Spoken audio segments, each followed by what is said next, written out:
I am Emilia, 32, and literally last weekend, my rep as the free-spirited artist? Yeah, it totally backfired. The paintings I'd poured my soul into, the ones that lined my apartment walls, they went up in flames when my building burned down in a suspicious fire. I'd sacrificed sleep, savings, and every ounce of my heart to make a name for myself in New York's cutthroat art scene, only for it to blow up into a pile of ash at 3 a.m. on a freezing Saturday. The developers, those slick suits from Pinnacle Realty, claimed it was an accident, but their smug faces on the news screamed otherwise. They demanded I accept their measly compensation and move on, but when I pushed back at the tenant meeting, the room went dead silent. "You're making it worse for everyone," their lawyer snapped, with every neighbor staring like I'd lost my mind. But here's the tea. Their dismissal didn't break me. It lit a spark. I'm not just fighting back. I'm about to flip the script and change everything. A quick note. This story is copyrighted by the YouTube channel Guest Stories. Reposting, revoicing, or editing this content without permission constitutes copyright infringement. Thank you for respecting original creative work. Now, back to the story. The fire trucks were still screaming when I stumbled out, coughing, my bare feet stinging against the icy pavement. I clutched my phone, the only thing I'd grabbed as flames licked the stairwell. My apartment, my sanctuary of half-finished canvases, sketchbooks, and that one perfect easel I'd saved for, was gone. I stood there shivering in my pajamas, watching the blaze eat my life. Neighbors huddled nearby, some crying, some cursing. Mrs. Lopez from 4B gripped her rosary, muttering prayers. Across the street, Pinnacle's rep, a guy with a too-tight tie and a smirk, handed out flyers about relocation assistance. I wanted to scream. Assistance? For what? Losing everything because their wiring was faulty? The air smelled like charred dreams, and I knew it wasn't an accident. I'd always been the odd one out in my family. My dad, an accountant with a fetish for spreadsheets, never got my art. "Emilia, why not study something practical?" he'd say, his glasses slipping down his nose. Mom passed when I was 10, and my older sister, Claire, followed Dad's path. CPA, corner office, the works. Me, I was the kid doodling in the margins of his tax ledgers, dreaming of galleries. Dad tolerated it, barely, but his sighs were louder than words. Last Christmas, when I showed him my first solo exhibit invite, he glanced at it, then asked if I'd considered bookkeeping as a fallback. That stung. But losing my home, that was a gut punch. I wasn't just the family dreamer anymore, I was the homeless artist. And Dad's voice echoed in my head, "I told you so." The tenant meeting was the next day, in a stuffy community center that smelled like stale coffee. Pinnacle's lawyer, a woman with a sharp bob and sharper eyes, stood at a podium, droning about insurance claims. I raised my hand. "What about the fire's cause?" I asked, my voice shaky but loud. "The wiring reports were flagged months ago." Her smile didn't reach her eyes. "We're investigating, Ms. Rossi. Let's not jump to conclusions." The room shifted. Neighbors I'd shared pizza with now glared like I was stirring trouble. Mr. Chen, who always tipped me for sketching his kids, whispered, "Just take the money, Emilia." But I couldn't. Something was off. The fire was too convenient, right when Pinnacle wanted our lot for their shiny new condos. That night I crashed on my friend Tara's couch, my phone buzzing with texts from Claire. "Dad's worried, call him." I didn't. Instead, I scrolled X, finding whispers about Pinnacle, shady permits, corner cutting, even a whistleblower who'd vanished. My fingers trembled as I typed Pinnacle Realty corruption into a search bar. A spark flickered in my chest.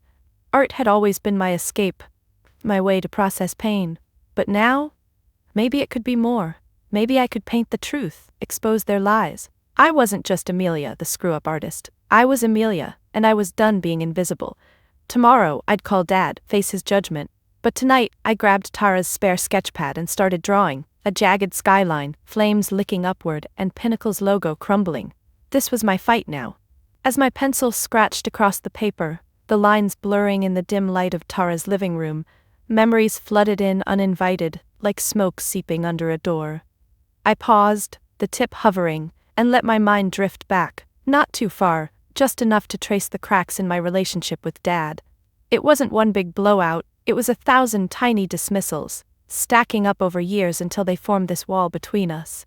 I could see his face now, that furrowed brow behind his reading glasses, always calculating risks I never asked him to measure. Growing up in our brownstone in Brooklyn, Art was my rebellion against his world of numbers. He'd come home from the office, tie loosened, briefcase thumping on the table, and I'd be there, 8 years old, covered in finger paints, beaming over a messy portrait of our family. "That's colorful, Emilia," he'd say, his voice flat, eyes already scanning the mail. No hug, no frame on the wall. Claire, though, my sister, 2 years older, got the gold stars. She aced math tests, joined the debate club, and Dad would pat her back saying, "That's my girl, building a future." I shook my head, erasing a too harsh line in the sketch, my knuckles whitening around the pencil. One memory stuck out sharp from high school graduation. I'd won the art award, a shiny plaque for my portfolio that got me into Pratt Institute on partial scholarship. I clutched it on stage, heart pounding, scanning the crowd for Dad's face. He was there, clapping politely, but later at dinner, Italian place, red checkered tablecloths, he barely mentioned it. Instead, he toasted Claire's valedictorian speech, his glass raised high. "To Claire, who's going to make us proud at Columbia, accounting major just like her old man." His smile was genuine for her, teeth showing, eyes crinkling. For me, a quick nod. And Emilia, good job on the drawing thing. The drawing thing, like it was a hobby, not the air I breathed. I forced a smile, fork poking at my lasagna, stomach twisting. Claire caught my eye, mouthing, "Sorry," but she didn't push back. Why would she? She fit the mold. The sketch evolved under my hand, the flames now twisting into faces, anonymous, accusing. Another flashback hit, my first gallery showing 5 years ago.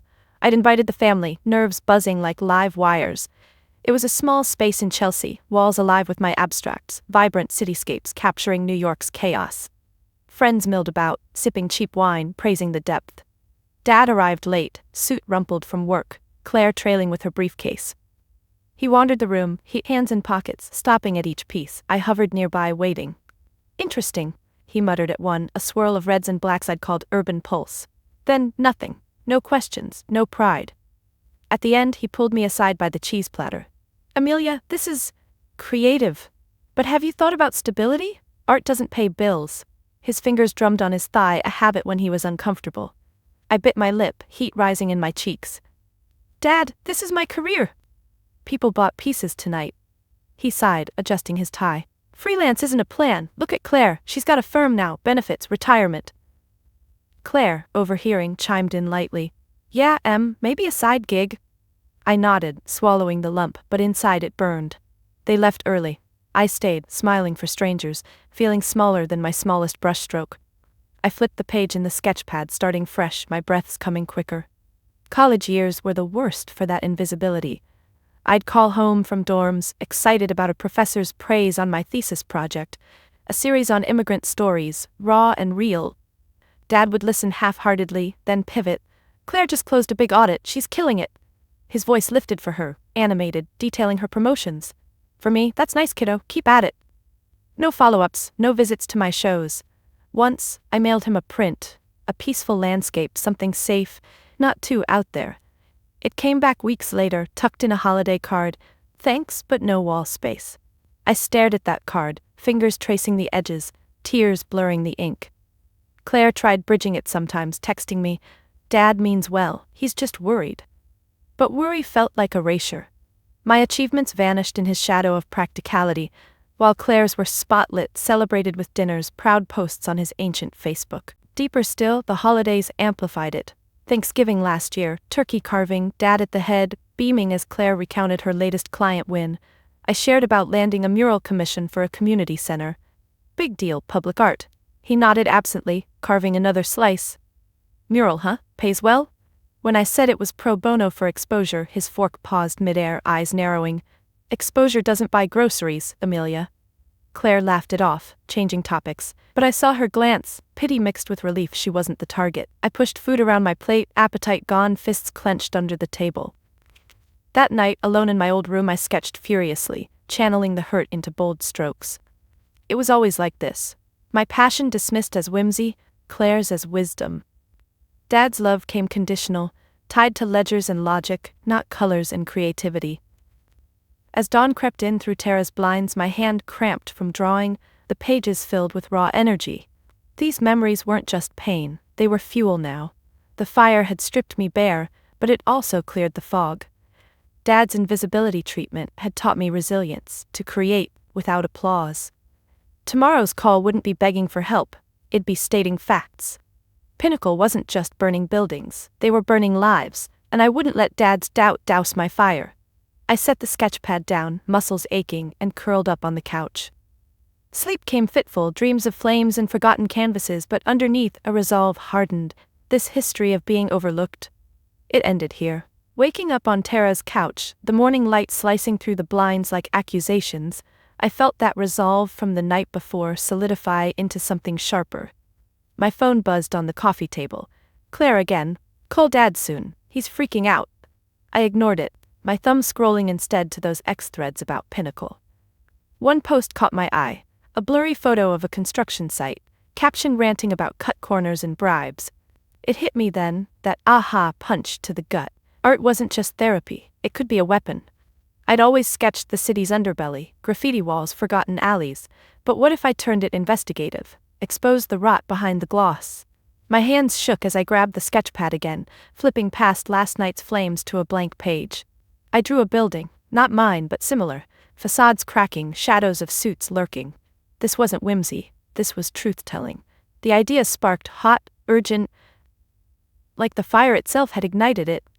I didn't tell anyone at first. That day, after a quick shower in Tara's tiny bathroom, water pressure weak and mocking my scattered thoughts, I headed to the library. Neutral ground, free Wi-Fi, no judgments. My laptop balanced on a scarred wooden table, fingers flying over keys as I dug deeper. Public records on Pinnacle. Variances approved suspiciously fast, complaints buried. I printed pages, the machine whirring like an accomplice, and tucked them into my bag. Back at Tara's by afternoon, I spread them out on the floor, knees aching against the hardwood, connecting dots, names, dates, dollar signs. My aha evolved. I'd create a series, mixed media, blending my paintings with these docs. Collages of corruption, visuals that screamed what words whispered. But doubt crept in, Dad's voice echoing, impractical. I clenched my jaw, pushing it down, and started cutting clippings, scissors snipping with defiant rhythm. The struggle kicked in hard that first week. Mornings blurred into nights. I'd crash at Tara's, wake to her gentle nudge. Eat something. But food was secondary. My hands cramped from gluing, painting over newsprint till the ink bled into abstracts of greed. One piece, a canvas of a high-rise, facade pristine, but peel back layers, literally, with flaps, and reveal eviction notices, wired cash trails. I tested adhesives, fingers sticky, cursing when they tore. Emotionally, it wrecked me. Staring at a photo of our burned building online, tears blurred my vision, dripping onto wet paint, smearing a executive's face into a monstrous swirl. "Why me?" I whispered to the empty room, fist pounding the floor once, twice, the thud echoing my heartbeat. But I didn't stop. Each failure, colors clashing, messages muddled, fueled tweaks. I avoided mirrors, my eyes were shadowed, hair a mess, but inside, purpose burned brighter than the doubt. By week 2, isolation set in. Tara worried, her hand on my shoulder as I hunched over the table. "You're obsessing, Em, talk to your dad." I shrugged her off, glue drying on my skin. He'd laugh. But alone, doubts amplified. What if this was delusional? Art changing nothing? One night, exhausted, I nearly trashed it all, canvases stacked, ready for the bin. My hand hovered, trembling, breath ragged. Then, a memory flashed. Mom, before she got sick, encouraging my doodles. "Your art speaks, Emilia, let it." I sank to the floor, sobbing quietly, shoulders shaking. Wiping my face, I picked up a brush instead, layering bolder strokes. The struggle wasn't just creation, it was battling invisibility, proving to myself what Dad never saw. Progress came in bursts. I sourced materials on the cheap, thrift stores for frames, friends donating scraps. One afternoon at a salvage yard, digging through debris that reminded me too much of home, I found charred wood, perfect for borders, symbolizing the fire. Hauling it back on the subway, arms straining, strangers staring, I felt empowered. Back in the makeshift studio, Tara's spare room now cluttered with drying pieces, I assembled. The intense part, embedding QR codes linking to evidence PDFs I'd scanned. Tech wasn't my forte, I fumbled with apps, cursing glitches, fingers tapping frantically. Hours lost to tutorials, but when the first scan worked, popping up a damning permit, I fist-pumped, a grin cracking my tired face. This was hidden success building. Not public yet, but tangible. The massive shift happened mid-month. I'd completed 5 pieces, each a narrative punch. 1. Evicted Dreams, a diorama of mini apartments, flames from LED lights flickering over pinnacle logos. Testing it, the glow cast eerie shadows on Tara's walls, my reflection in the window fierce. But keeping it secret?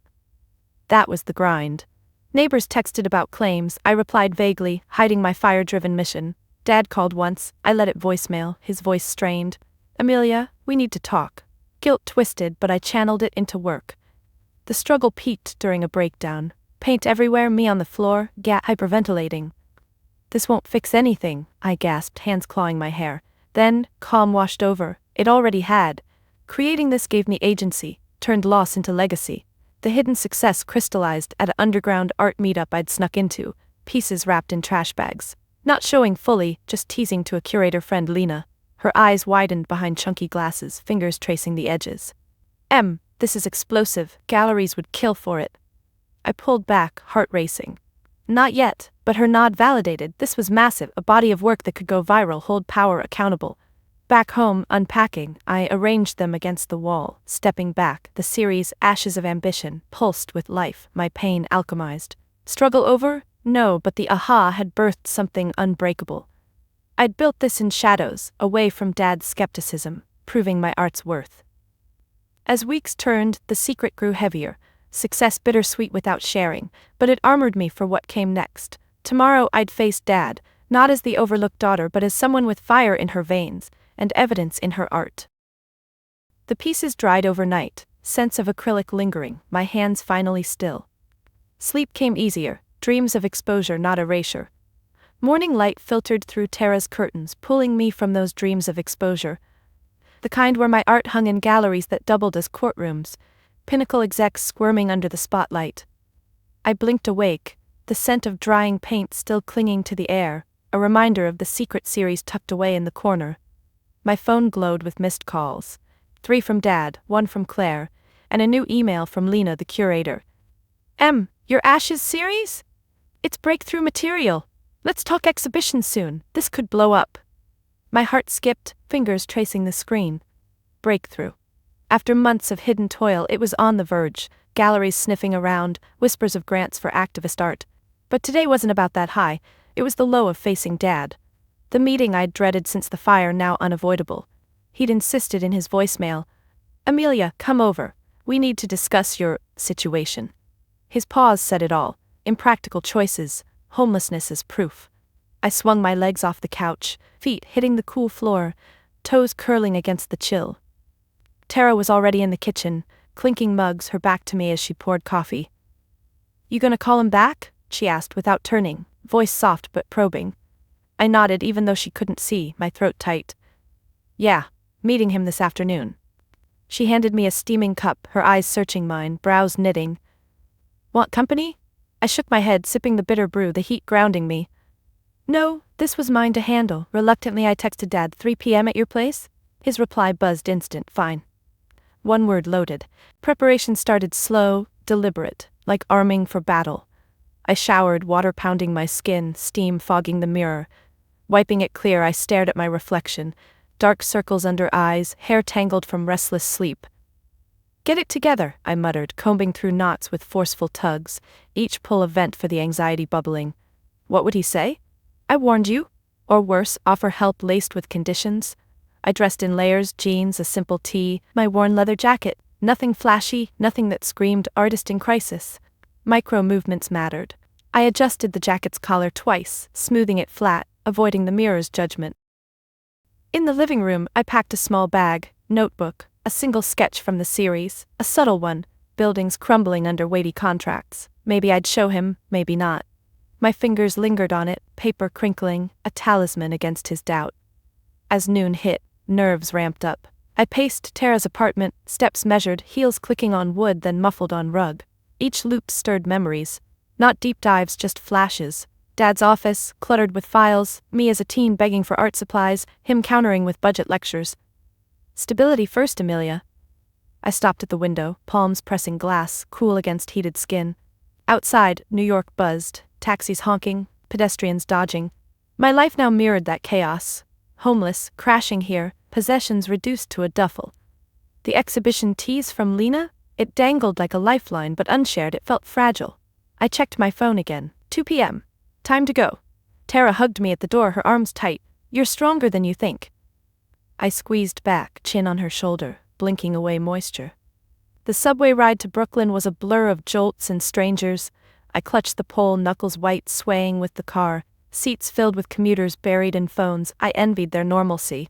My mind rehearsed lines. Dad, it's not just an accident. But he'd pivot to practicality. Insurance, jobs. I shifted weight, foot tapping an erratic beat. At my stop, surfacing to familiar streets, brownstones lined, leaves crunching underfoot, the dread peaked. Dad's house loomed. The one I'd grown up in, porch light on even in daylight. I paused at the gate, hand on wrought iron, cold seeping through. Deep breath, in, out, chest rising, falling. What if he saw the art's potential? Unlikely. Fingers unlatched the gate with a click, steps up the stairs deliberate, each one echoing my pulse. Knocking felt foreign, I usually just entered. But post-fire everything shifted. Door opened quick, Dad in his cardigan, glasses perched. Emilia, no hug, just a step aside. I entered the foyer smelling of old books and faint cigar, his vice. He led to the living room, gestures clipped, hand-waving to the couch. I sat, sinking into cushions, too familiar, legs crossing then uncrossing. He took the armchair, fingers drumming armrest, a tell of his discomfort. Silence stretched, clock ticking loud. So, he started, voice gravelly, avoiding my eyes, gaze on the floor. No, wait, this was preparation's end, the eve closing, but in my head it looped, his judgment imminent, my secret art on the brink, homelessness a raw wound. I clenched fists in lap, nails digging palms, bracing. He cleared his throat, finally meeting my gaze, brows furrowed. About the fire. But my mind raced ahead, exhibition could change everything, prove art's power. Yet here, reluctantly, I sat, dreading the impractical label anew. Fingers twitched toward my bag, the sketch inside calling. Maybe show it? Test waters? No, not yet. The air thickened, his sigh heavy. This meeting, this judgment eve hung like a storm cloud, my breakthrough teetering unseen. Dad's sigh hung in the air like smoke residue, his fingers interlacing in his lap, knuckles whitening slightly as he leaned forward in the armchair. The living room felt smaller than I remembered. Walls lined with framed photos of Claire's graduations and his old tax awards, no trace of my childhood sketches. I shifted on the couch, the fabric scratching against my jeans, my bag at my feet like an unspoken secret. He adjusted his glasses, pushing them up the bridge of his nose with one finger, a habit that always preceded his lectures. Emilia, I've been thinking about this fire, he started, voice measured, like he was auditing a client's books. It's tragic, sure, but let's be real. Living in that rundown building? Chasing art gigs? It's no surprise you're in this mess. His words landed like a backhanded compliment wrapped in concern, his eyes flicking to my jacket, noting the paint stains on the cuff I'd missed. I swallowed, throat dry, forcing my hands to stay flat on my thighs instead of clenching. Dad, it wasn't just any fire. Pinnacle ignored safety reports. I think it was deliberate. My voice came out steadier than I felt, but he waved it off, hands slicing the air dismissively, palm facing me. Deliberate? Come on, that's paranoia talking. You've always had that imagination. He leaned back, crossing his legs at the ankles, shoe tapping faintly against the rug, a subtle rhythm of impatience. What about your backup plan? I told you years ago, art's a hobby, not a living. Claire has a 401k, health insurance. You? Couch surfing at 32.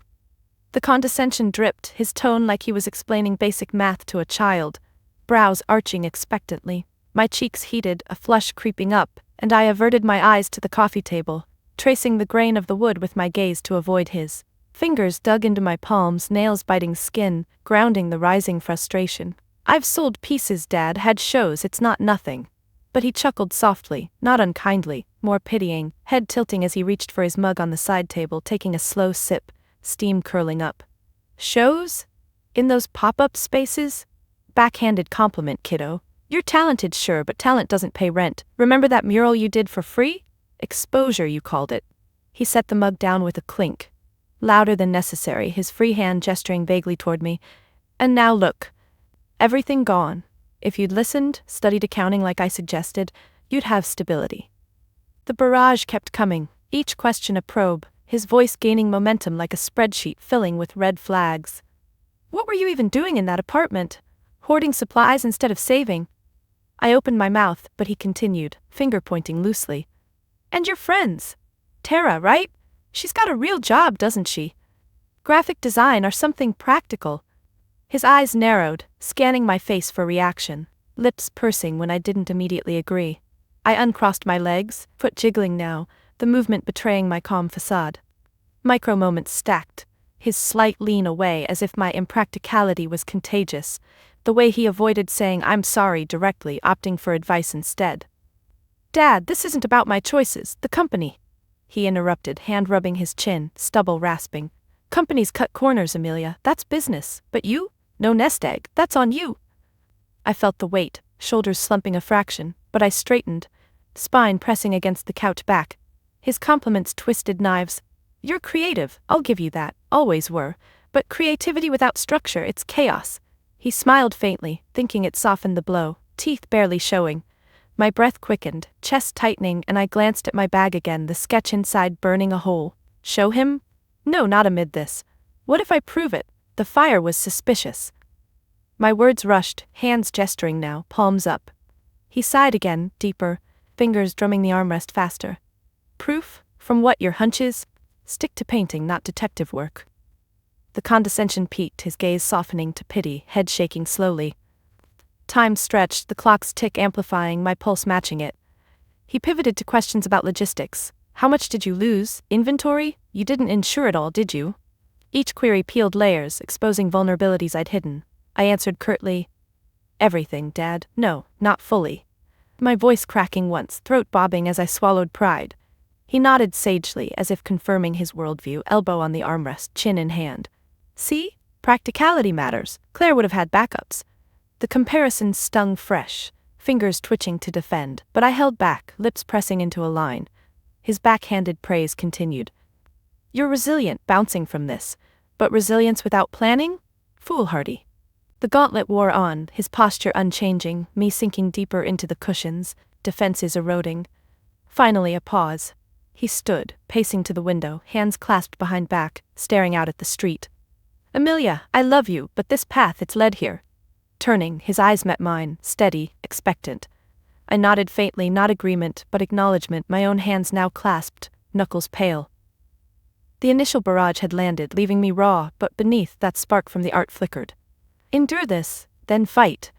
Dad turned from the window, his frame silhouetted against the afternoon light, hands still clasped behind his back, fingers twisting slightly as if wringing out unspoken frustrations. The room's air felt thicker now, charged, like the pause before a storm breaks. He crossed back to the armchair, lowering himself slowly, knees cracking faintly, and fixed me with that steady gaze again, the one reserved for tough client talks. Emilia, I love you, but this path, it's led here, he repeated, voice dropping lower, more deliberate. I nodded once, lips parted to respond, but he held up a hand, palm out, silencing me mid-breath. My words died, throat tightening, and I leaned back into the couch, arms crossing over my chest protectively, fabric bunching under my grip. He exhaled through his nose, nostrils flaring, and adjusted his position, elbow digging into the armrest as he leaned forward. I've supported you, longer than I should have. Checks here and there, advice you ignored. His fingers ticked off points invisibly in the air, each one a jab. But after this fire, seeing you like this? He gestured vaguely at me, hand waving up and down, taking in my disheveled state. It's a wake-up call. For both of us. My heart thudded harder, a drum in my ears, and I uncrossed my arms, hands falling to my lap, fingers interlacing to steady the tremble. What was coming? Help? Or the hammer? His eyes hardened, brows knitting deeper, lines etching his forehead. I'm done enabling this fantasy. Art's fine as a side thing, but as your life, it's destroyed yours. The escalation built slow at first, his words layering like storm clouds. I pushed back, voice rising a notch. Dad, it's not a fantasy. Pinnacle did this. Arson for profit. If you'd just listen. He cut in sharper, voice overlapping mine, volume climbing. Listen? To conspiracy theories? Emilia, that's the problem. You chase shadows instead of reality. He stood abruptly, chair scraping back an inch, hands now gesturing wildly, palms slicing. Claire warned me. Said you'd spin this into some crusade. My jaw clenched, teeth grinding audibly, heat flushing my neck. Claire? She's not even here. He paced a step, turning on his heel, shoe pivoting on the rug. She doesn't need to be. We talked. Family decision. Family decision.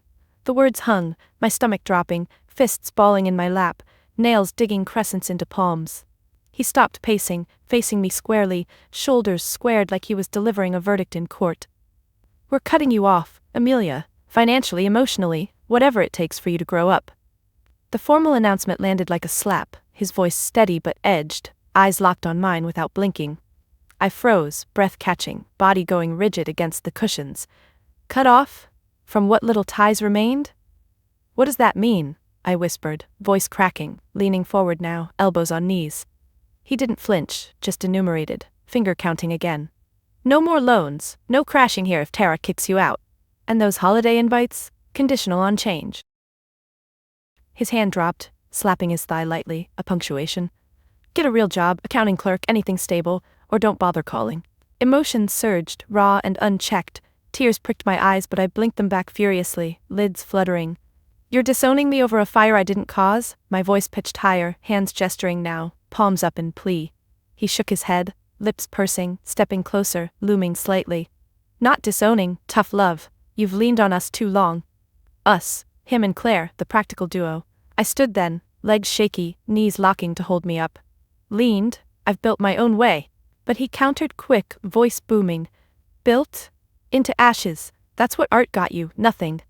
His finger jabbed the air toward me, not touching, but close enough to feel the accusation. I recoiled a half step, heel catching the coffee table, a dull thud echoing. The conversation spiraled, voices overlapping in a cacophony. You never believed in me. I shot back, arms flailing, jacket sleeve whipping. Always Claire this, stability that. He nodded vigorously, veins in his neck bulging. Damn right, she's thriving. You're homeless. Homeless. The word pierced my chest, heaving, breaths short and ragged. Because of corruption, not me. But he waved it away, hand dismissing like swatting a fly. Excuses. Always excuses. He turned away briefly, hand rubbing his face, fingers pressing into temples, a rare crack in his composure. Then facing me again, softer but firm. This is final, Emilia. Change or go it alone.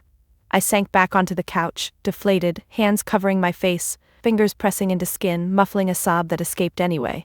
He remained standing, arms crossed now, posture unyielding.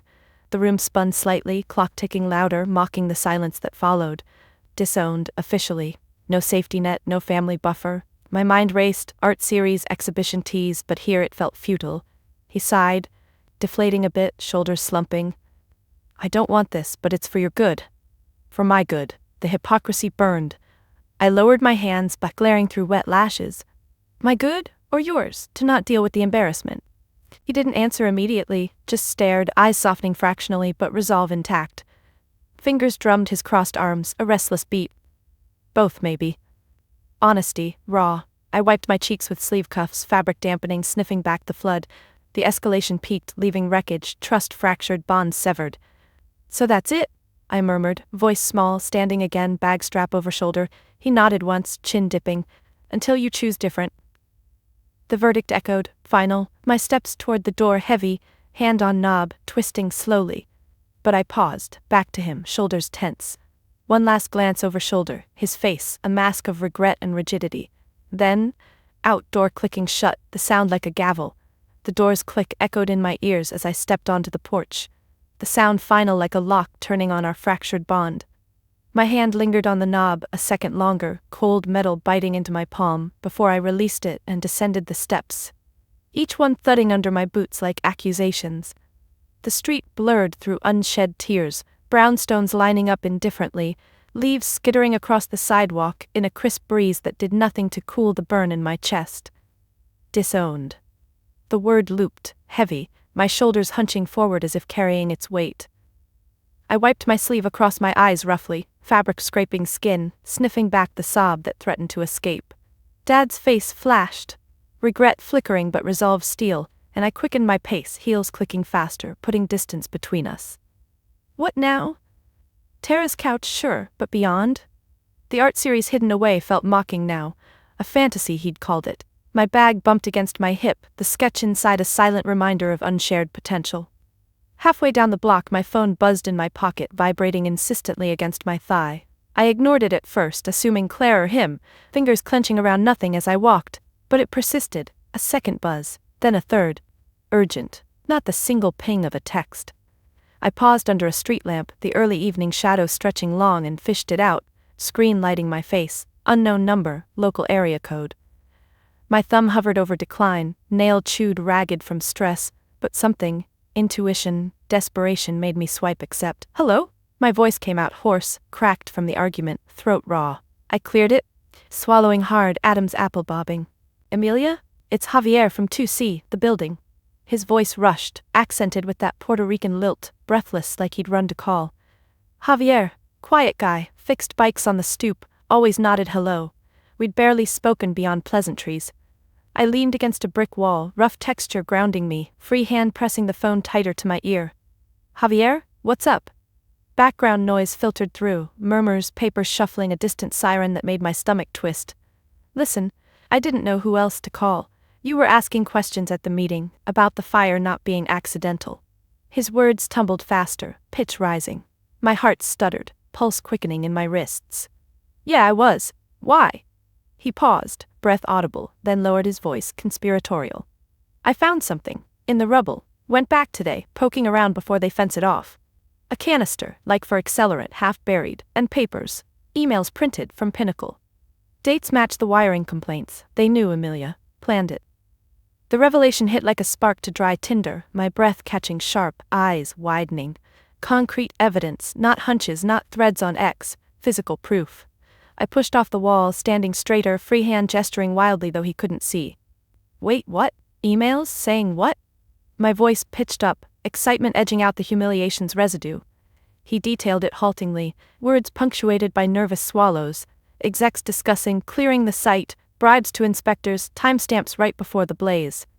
Micro details flooded, his slight stutter on bribes, like the word tasted sour, the way he whispered Pinnacle as if they could hear. My fingers gripped the phone so tight, knuckles ached white, nails digging into silicone case. Javier, this is huge. Arson. Proof of arson. I paced a small circle on the sidewalk, boots scuffing concrete, dodging a passerby who shot me a glance. Deepest humiliation? Minutes ago, yes. Disowned, dismissed. Now, this call shifted it, validation surging hot through veins. I took photos, he added, voice steadier, and grabbed the canister, wrapped it, hid it. But I'm scared, man, they saw me snooping. Fear laced his tone, a quiver that mirrored my own sudden chill, goosebumps prickling arms under the jacket. Where are you? I asked, stopping mid-stride, hand running through hair, tugging strands in agitation. Community center, with Mrs. Lopez and a few others. We were talking claims, but this... We need you, your art thing, you said you were documenting. Art thing, even he saw it. My mind raced to the series at Tara's, collages embedding exactly this kind of evidence. The true scale revealed. My fantasy wasn't just personal catharsis, it was a platform for this. I'm coming. Don't touch anything else. I ended the call, thumb pressing hard, screen smudging. Breath came in puffs, visible in the cooling air, chest heaving. Power dynamic flipped, instantly. Dad's verdict? Still stung, but this? Ammunition. I hailed a cab, arm shooting out, fingers waving frantic as one slowed. Sliding in, door slamming with a thud, I barked the address, seatbelt clicking ignored at first, then fastened with shaky hands. The driver eyed me in the mirror, brows raised, but accelerated. Streetlights blurred past. My reflection in the window fierce now, jaw set. Javier's call replayed, canister, emails, fear, evidence validating suspicions I'd voiced alone, now shared. Scale of success? My art could amplify this, go viral, force accountability. Humiliation's depth made this sweeter, a pivot from despair. Fingers drummed the seat, nails tapping leather, impatience building with traffic. Arriving, I tossed bills, door flying open, feet hitting pavement running. Inside the center, fluorescent buzz overhead, Javier spotted me, huddled group, faces turning. He stood, hand extended with a USB drive, fingers trembling slightly. Photos here. I took it, plastic warm from his grip, slipping it into my pocket with a nod. Mrs. Lopez clutched her rosary tighter, beads clicking. Emilia, what do we do? Her eyes pleaded, wrinkles deepening. I straightened, resolve hardening. We fight. Together. The call's change rippled, humiliation to empowerment, lone voice to chorus. The chorus at the community center hummed with tentative energy, Mrs. Lopez's rosary beads still clicking softly as she nodded along to Javier's hushed recounting, her free hand patting my arm in solidarity. The USB drive burned in my pocket like a live coal, its weight a promise of justice amid the fluorescent-lit room's stale air. We brainstormed quietly, next steps, lawyers, media, but my mind kept drifting back to Dad's house just blocks away, his verdict still echoing fresh. Disowned. The word fueled me now, not crushed. I need to go, I murmured, standing abruptly, chair scraping against linoleum with a sharp squeak. Javier looked up, brows furrowed, his fingers twitching around the hidden canister wrapped in a towel on the table. Where? I met his eyes, jaw setting firm. To show someone this. My dad, he's an accountant. He might help crunch the numbers in those emails. Mrs. Lopez crossed herself, muttering a quick prayer, her lips moving silently. I squeezed her shoulder, feeling the frail bones beneath, then headed out, door swinging shut behind me with a thud that matched my pounding heart. The walk back to Dad's was brisk, evening chill nipping at my exposed neck, but adrenaline warmed me. Streetlights flickered on, casting long shadows that danced ahead like allies. My hand fished out the phone mid-stride, thumb dialing Dad's number before doubt could intervene. It rang twice. He picked up, voice gruff and surprised. Emilia, that was quick. Changed your mind already? No hello, just assumption. I gripped the phone tighter, knuckles paling. I'm coming back, got something you need to see. Silence stretched, then a hesitant, fine. Click. No argument, curiosity maybe or resignation. My pace quickened, boots pounding pavement, each step venting the residual hurt from earlier. Hypocrisy. He'd preached stability, dismissed my hunches, but if numbers backed it, his world. Arriving, the porch light glowed unchanged, mocking the shift inside me. I knocked hard, knuckles rapping wood thrice, echoing my resolve. Door opened slower this time. Dad stood there, cardigan askew, glasses slightly fogged from what smelled like fresh coffee brewing inside. His eyes widened fractionally at my return, brows lifting. Emilia? A statement, not question. I brushed past without invitation, shoulder grazing his arm, the contact electric with tension. Living room unchanged, clock ticking, photos staring. I dropped my bag on the couch with a soft thump, pulling out the USB, holding it up like evidence in court. This, proof, from a neighbor, emails, photos, Pinnacle planned the fire. My voice steady, no quiver, fingers steady as I plugged it into his laptop on the coffee table. He always left it open, screensaver swirling numbers. He hesitated in the doorway, hands slipping into pockets, fingers fidgeting with loose change. A jingle betraying nerves. Proof? Emilia, I cut him off, clicking open the files, images loading slow but damning. Scanned emails, redacted names but clear intent. Accelerate site clearance, insurance payout projections. His face paled, color draining as he stepped closer, leaning over the screen, hand reaching to scroll, mouse clicking rapidly. Stunned scramble began. Eyes darting, breath shortening, free hand rubbing chin stubble with rasping sound. This looks forged, could be. But his voice wavered, conviction absent. I stood beside him, arms crossed, watching micro-shifts. Adam's apple bobbing on a swallow, shoulders tensing under the cardigan. Not forged. Javier found it in the rubble. Canister too. Accelerant. He straightened abruptly, turning to me, eyes wide behind lenses. Javier, the bike guy? Emilia, this is dangerous if it's real. Trailing off, he paced 2 steps, hands gesturing vaguely, palms up then down. Scramble intensified, pacing quicker, fingers now combing through thinning hair, tugging strands. We need to verify. Call authorities. But I saw the hypocrisy cracking through, his earlier dismissal clashing with this sudden interest. Calmly I exposed it, voice even, like narrating a painting's layers. Verify? Hours ago, you called it paranoia, my imagination. But now with Doc's numbers, Dad, it's real? I leaned against the couch arm, weight shifting to one foot, watching him halt mid-pace, heel pivoting, his mouth opened, closed, fish-like, cheeks flushing red. That's not, I was protecting you, from delusion. Fingers clenched into fists at sides, then relaxed, a deliberate uncurl. I pressed on, exposing deeper. Protecting or doubting? Years of it, my art shows ignored, Claire praised. Impractical, you said. But this? I nodded to the screen, hand gesturing loosely. My hunch led here. Art channeled it. I've been building pieces on this corruption. His eyes flicked to my bag, curiosity sparking amid shock, brows knitting. Pieces? Like evidence art? A stammer, voice cracking on art, his skepticism fracturing. I nodded, pulling the subtle sketch from earlier, unfolding it with careful fingers, paper crinkling softly. Like this, visuals with facts embedded, it's not fantasy, it's fight. He took the sketch, hands trembling slightly, holding it at arm's length, then closer, squinting. Stunned silence, then a scramble of words. Emilia, I didn't know if I'd seen. Trailing, he set it down gently, palms pressing table edge, knuckles whitening. Hypocrisy laid bare. I extended the olive branch, tone softening but firm. Join me. Your skills, audit these emails, trace the money, team up with neighbors, we hold Pinnacle accountable. My hand reached out, hovering, not touching. He stared at it, eyes misting, blinking rapidly. Tentative alliance formed in that gaze, shock yielding to respect, shoulders slumping in surrender. Okay, let's look closer. His voice quiet, hand clasping mine briefly, grip firm but brief, a bridge rebuilt. The event shifted from confrontation to collaboration, his scramble easing as we sat side by side, him clicking through files, me explaining contexts. Fingers pointed at screens, his occasional nod, my calm additions. Hypocrisy rejected, not with yells but exposure and invitation. As night deepened, clock chiming softly, I felt the power, exit not in leaving, but transforming the space. We'll meet the others tomorrow, I said, standing finally, bag-shouldered. He nodded, eyes meeting mine fully. No avoidance. I'll be there.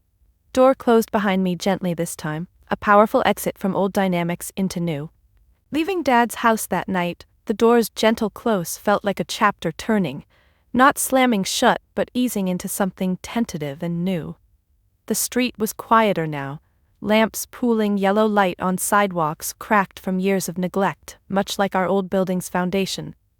My breath fogged in the cooling air, each exhale a release of the day's tensions, his stunned face still vivid, the way his fingers had hesitated before scrolling through those files. I'll be there, he'd said, voice gruff but committed, eyes holding mine without the usual flicker of doubt. It wasn't full redemption, not yet, but a crack in his armor. I walked briskly toward the subway, jacket zipped higher against the wind, hands buried in pockets, the USB a solid lump against my thigh. Tomorrow's meeting with the neighbors loomed, but tonight, exhaustion pulled me back to Tara's, where sleep came in fits, dreams mingling flames with spreadsheets. Morning broke with Tara's alarm blaring from her room, a shrill beep that jolted me awake on the couch, blanket tangled around my legs. I kicked it off, feet planting on the floor, toes flexing against the chill. Coffee brewed automatically, its gurgle a comforting rhythm as I checked my phone.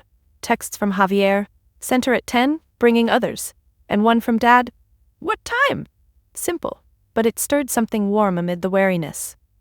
I replied to both, fingers tapping quick, then showered, water scalding my skin red, steam clouding the mirror.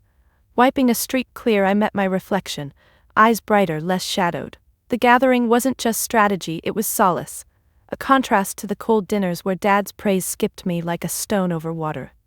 By 9:45 I arrived at the community center, bag slung over shoulder with sketches and the USB duplicated on a spare drive, just in case.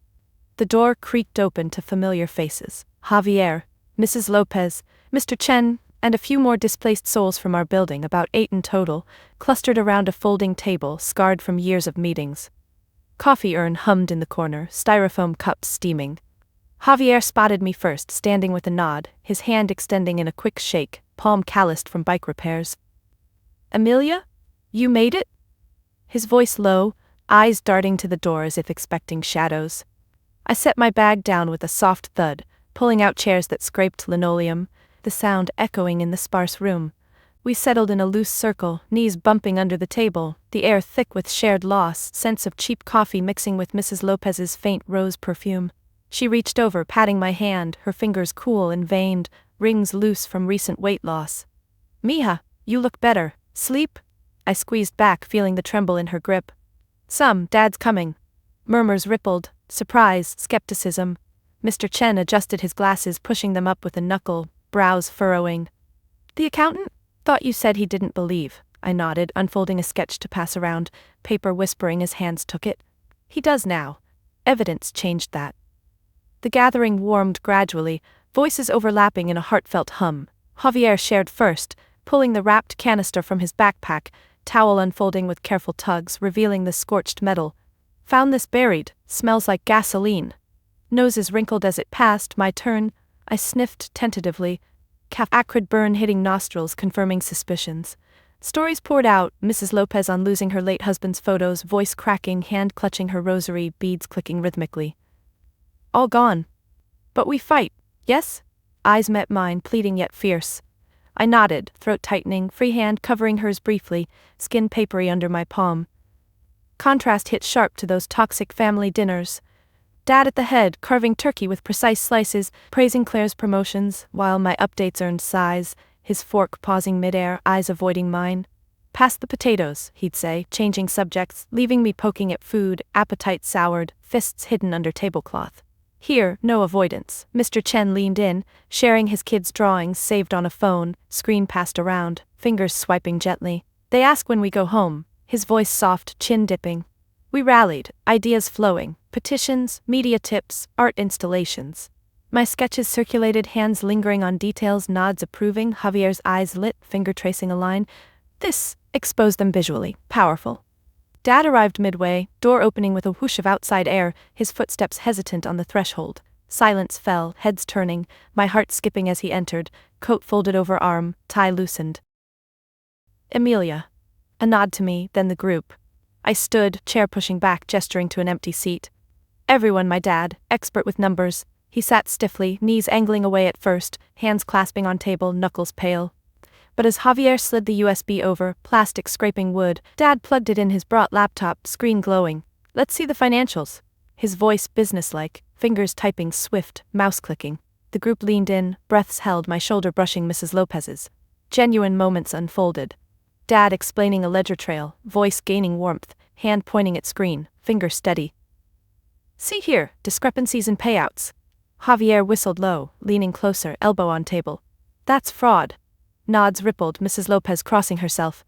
Lips murmuring thanks. Contrast deepened. Biological coldness of Dad's past dismissals, like holiday toast skipping me, glasses clinking without mine versus this chosen warmth, a neighbor passing cookies from a tin, fingers brushing in transfer, smiles shared. We family now, Mr. Chen said, voice gruff, patting my back, hand lingering a beat. Budding plans solidified, activism seeds. Viral campaign, I suggested, sketching quick on napkins, pencil scratching. Agreement hummed, hands clapping lightly. Dad contributed, suggesting audits, his posture relaxing, shoulders dropping, even a small smile when Javier joked about number magic. The gathering wrapped with hugs, Mrs. Lopez's tight, whispering, bless you, her cheek soft against mine. Dad lingered, hand on my shoulder as we exited, squeeze, tentative but real. Chosen allies versus biological chill. Here, hearts aligned in shared fire, rebuilding from ashes. The warmth from that community center gathering lingered like a balm as I stepped out into the brisk morning, the door closing behind us with a solid click, sealing in the echoes of plans and promises. Dad walked beside me for a block, his strides matching mine for once, not hurried ahead in his practical rush. His hand hovered near my elbow, not touching, but close enough to signal the shift, a tentative bridge over years of distance. Emilia, about yesterday? He started. Voice trailing as we paused at a crosswalk, cars whooshing by, exhaust mingling with the scent of street vendors' pretzels. I turned to him, arms crossing loosely over my chest, jacket zipper catching on fabric.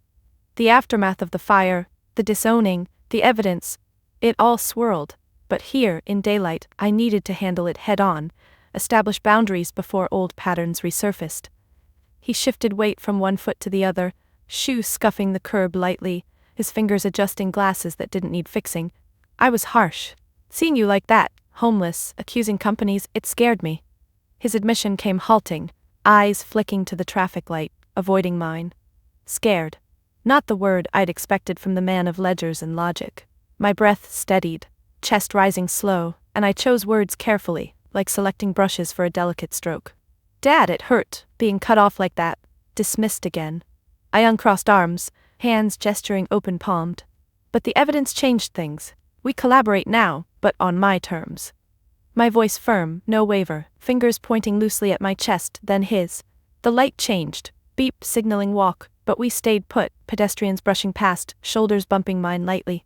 He nodded once, chin dipping, brows knitting as he processed.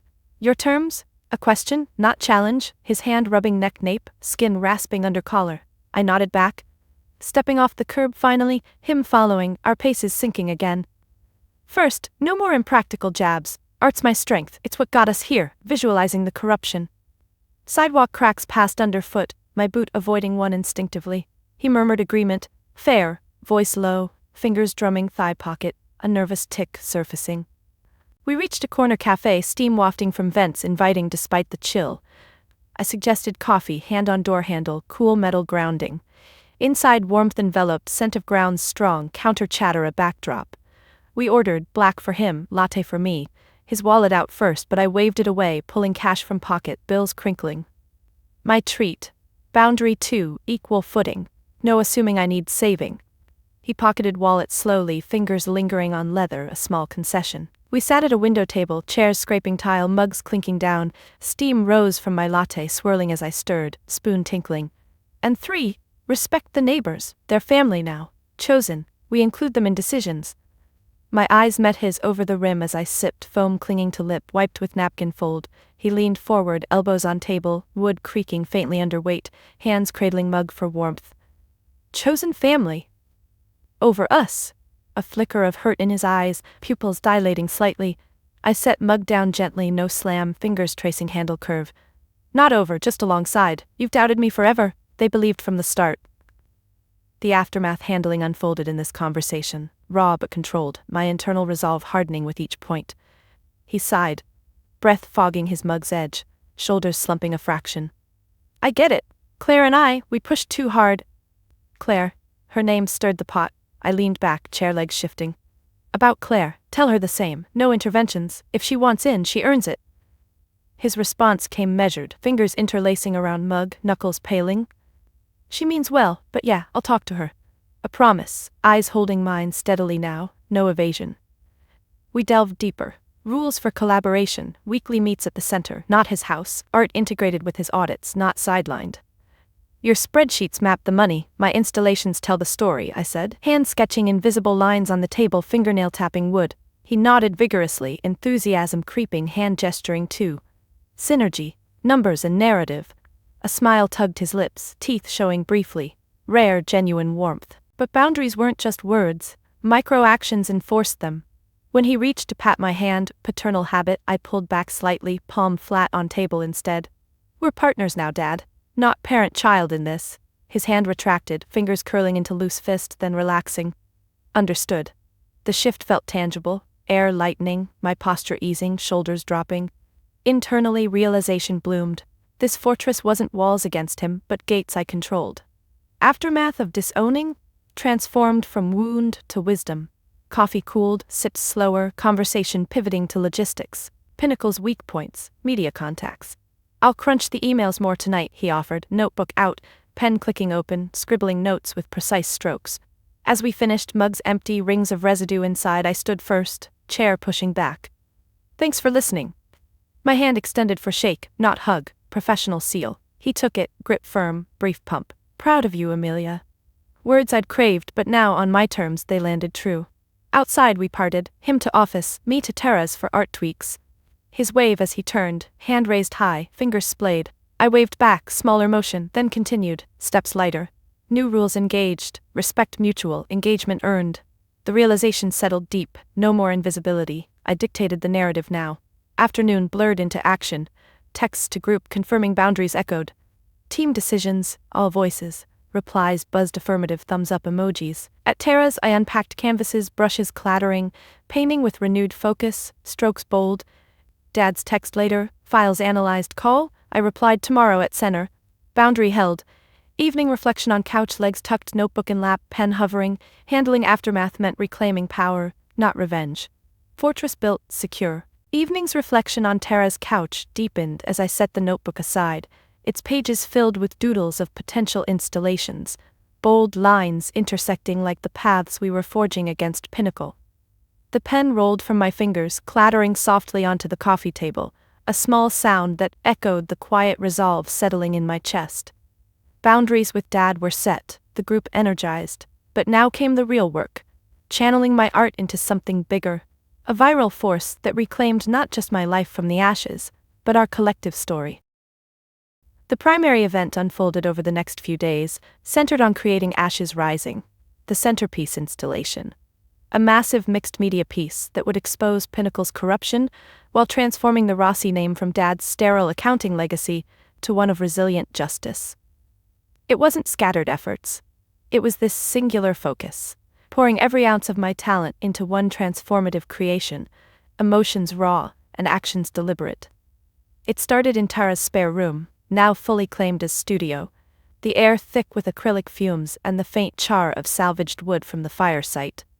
I cleared the floor first, pushing furniture against walls with grunts, muscles straining, sweat beading on my forehead despite the open window letting in a draft. Canvases stacked, I selected the largest, a 10-foot panel scavenged from a dumpster, its surface rough like scarred skin. My hands trembled slightly as I primed it, brush dipping into white gesso, strokes broad and sweeping, the bristles whispering against the texture. Thoughts raced. Dad's family name, Rossi, always synonymous with balance sheets, tax seasons, reliability without flair. Claire carried it forward, her business cards crisp, embossed. Me? I'd been the outlier, but now, with this piece, I'd redefine it, infuse it with purpose, make it stand for accountability. Micro-actions built the depth. I sifted through printed evidence from the USB, fingers pinching corners carefully to avoid smudges, laying them out like puzzle pieces on the floor. Emails, photos of the canister, each one triggered flashes of the fire's heat, the acrid smoke that still haunted my dreams. My knees ached from kneeling, joints popping as I shifted weight, selecting a damning memo. Proceed with clearance, minimal fallout. I glued it down first, adhesive, cool and sticky on fingertips, pressing with palms flat, feeling the paper yield under pressure. Emotions surfaced through these motions. Not abstract, but concrete. Frustration in the forceful press, hope in the smooth glide of the brush overlaying translucent paints, creating veils that revealed corruption layer by layer. Dad contributed remotely at first, texting breakdowns of financial trails.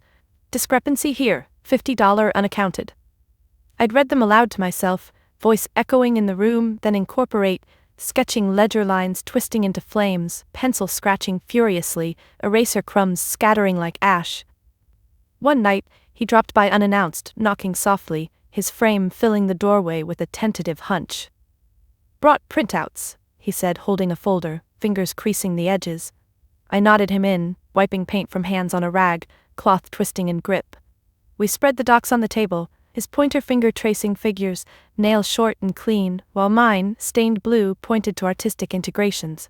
See, your numbers become the backbone, literal spines of the figures. He paused, eyes on the evolving canvas, brows lifting slowly. It's compelling. A micro shift, his hand reaching to adjust a glued paper, then withdrawing, respecting my space. The creation intensified, hours blurring, sleep snatched in bursts, body aching from hunching. I embedded QR codes with heat gun precision, the tool humming hot, plastic melting just enough to seal without burn.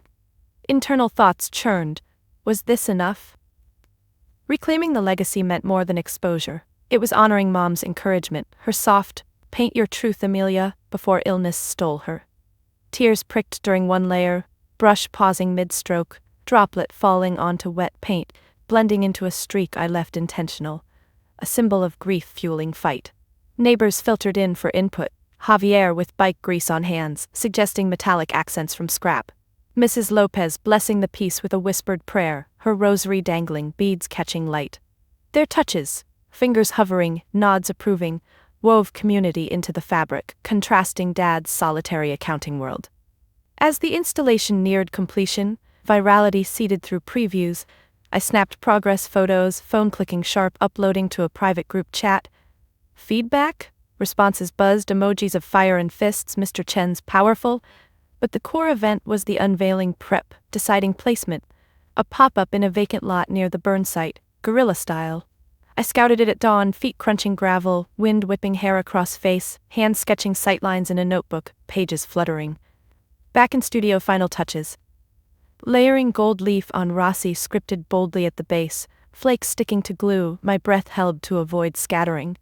Fingers pressed delicately, feeling the metallic chill, thoughts affirming, this reclaims us, from calculators to catalysts. Dad's involvement deepened here, arriving with tools, extension cords, stands, his hands steady in setup sketches. Structural integrity, he muttered, pencil marking measurements, eraser end tapping chin. I watched his focus, a mirror to mine, emotions stirring. Respect mutual now, his practicality bolstering my vision. Thanks, I said simply, hand on his shoulder briefly, feeling the cardigan's wool under palm. He nodded, no words, but eyes met mine, crinkling at corners. The piece finished under midnight fluorescence, me stepping back, legs wobbling from fatigue, hands on hips, breaths deep. Ashes rising, a towering collage of flames birthing figures, tenants rising, pinnacle crumbling, Rossi emblazoned as banner. Positive impact, crystallized, this would go viral, hold them accountable, transform our name.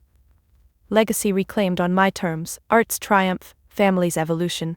Tomorrow installation, tonight, quiet pride, fingers tracing the edges one last time.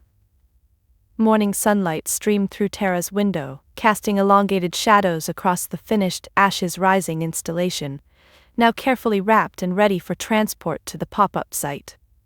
The canvas loomed large against the wall, its layers of paint and embedded evidence drying to a final sheen that caught the light like embers refusing to fade. I'd spent the night tweaking minor details, adjusting a QR code's placement with tweezers, their metal pinching precisely, or burnishing gold leaf with a soft cloth, fabric whispering over the surface. But now, in the quiet before the group's arrival to help load it, I stood alone in the room, hands on hips, breaths deep and measured, the air still heavy with solvent scents. This moment wasn't about action or collaboration. It was an internal reckoning.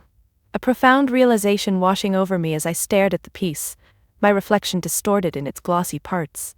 My worth, long tethered to Dad's approval, Claire's shadow, even the neighbor's gratitude, wasn't external anymore. It bloomed from within, rooted in the ashes of loss and the fire of purpose I'd kindled myself. The realization built slowly, like dawn creeping. I traced a finger along the edge of the canvas, feeling the rough texture of salvaged wood, each splinter a reminder of the building's collapse. Thoughts flooded unbidden, years of invisibility, Dad's sighs over my sketches, his voice echoing impractical like a verdict.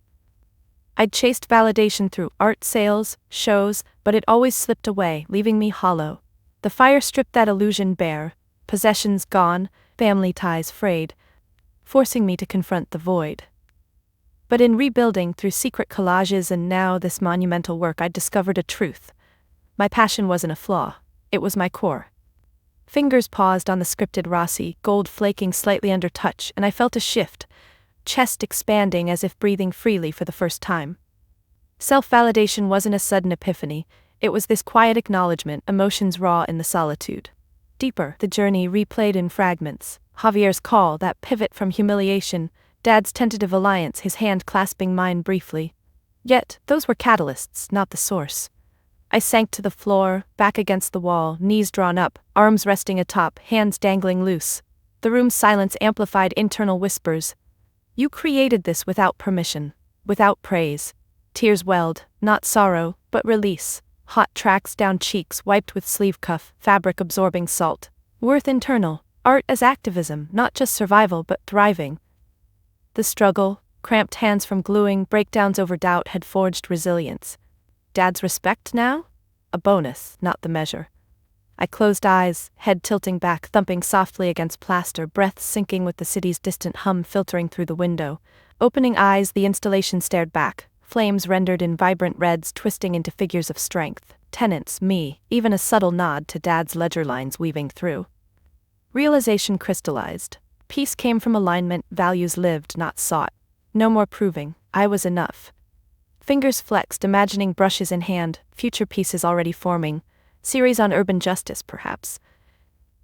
The bond with Dad, renewed on mutual ground, added layers but didn't define. Claire texted earlier, heard about the art, impressive. I'd replied neutrally, no rush to bridge fully.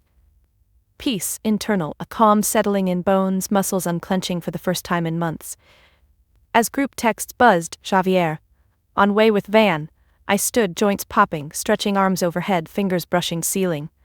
One last gaze at the piece. It held Pinnacle accountable, but more, it mirrored my growth. Worth wasn't in outcomes, viral shares, arrests, but in the act of creation, the fight chosen. I folded the wrapping tighter, tape ripping with a sharp tear, securing edges methodically. The realization anchored me. From outcast artist to purposeful force, peace in self-belief. Dad arrived first, knocking politely, his footsteps light on the stairs. Ready? He eyed the wrapped installation, hands clasping in front, fingers interlacing. I nodded, smiling faintly, no words needed.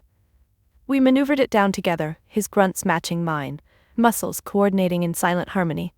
Outside, the van idled, neighbors piling out, hands waving. Loading it, their pats on back, Mrs. Lopez's hug tight, her rosary pressing into my side. All felt affirming but secondary. The drive to the site, me in passenger seat, Dad driving steady, radio low. Conversation light, weather holds.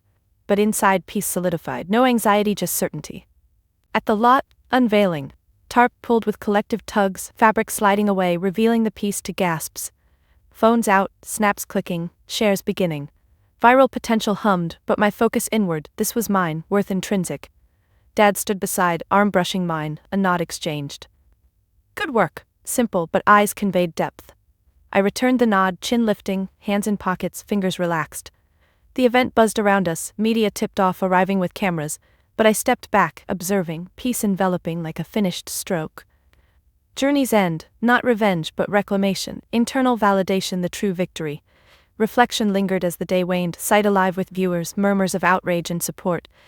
I wandered the edges, foot scuffing dirt, hands tracing invisible lines, worth internal, art, relationships, life, found in the struggle's forge. Peace, profound, lasting, a quiet flame within. The installation stood tall under the fading sun, a beacon born from flames, and as I watched strangers engage, fingers pointing, phones capturing, I felt that inner peace solidify even more. It wasn't just about exposing Pinnacle or mending ties with Dad. It was about stepping into my own light, realizing that my art, my voice had always been enough. The journey from loss to purpose taught me that true validation comes from within, not from family approvals or societal checkboxes. Dad and I? We're building something real now, based on respect, not expectation. And with my chosen family, the neighbors, we turned tragedy into triumph, holding the corrupt accountable and inspiring change. Have you ever felt overlooked, only to discover your strength in the fight? Share your stories in the comments below. I'd love to hear how you've reclaimed your worth. Did I push back hard enough against the doubt? Or could I have done more? Drop your thoughts, like and subscribe for more tales of resilience and revenge turned right. Remember, your spark can ignite change.